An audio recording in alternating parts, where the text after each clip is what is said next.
Hey guys, Monster here at the Monster Garage, and we have a little revision on our magic mirrors. It's been causing some phone calls and emails, and apparently people aren't reading the instructions, they're just going by the video.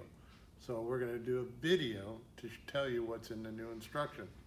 So basically, this is the install of the current magic mirrors. These are the little white washers that we used to have behind this screw here.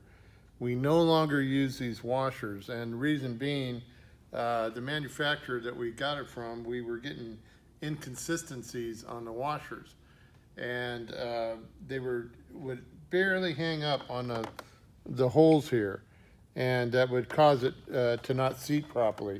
So when you put this in, it would just catch a little bit on the washers, and it just wouldn't seat right. Eventually it would work in and seat properly. So we got to thinking about it. We don't even need these washers. This was part of the original kit, and we just carried on that original kit, but now we do not use these little white washers. So if you get a kit with no white washers, don't worry about it. You don't need them. It works fine without them. Actually works better without them.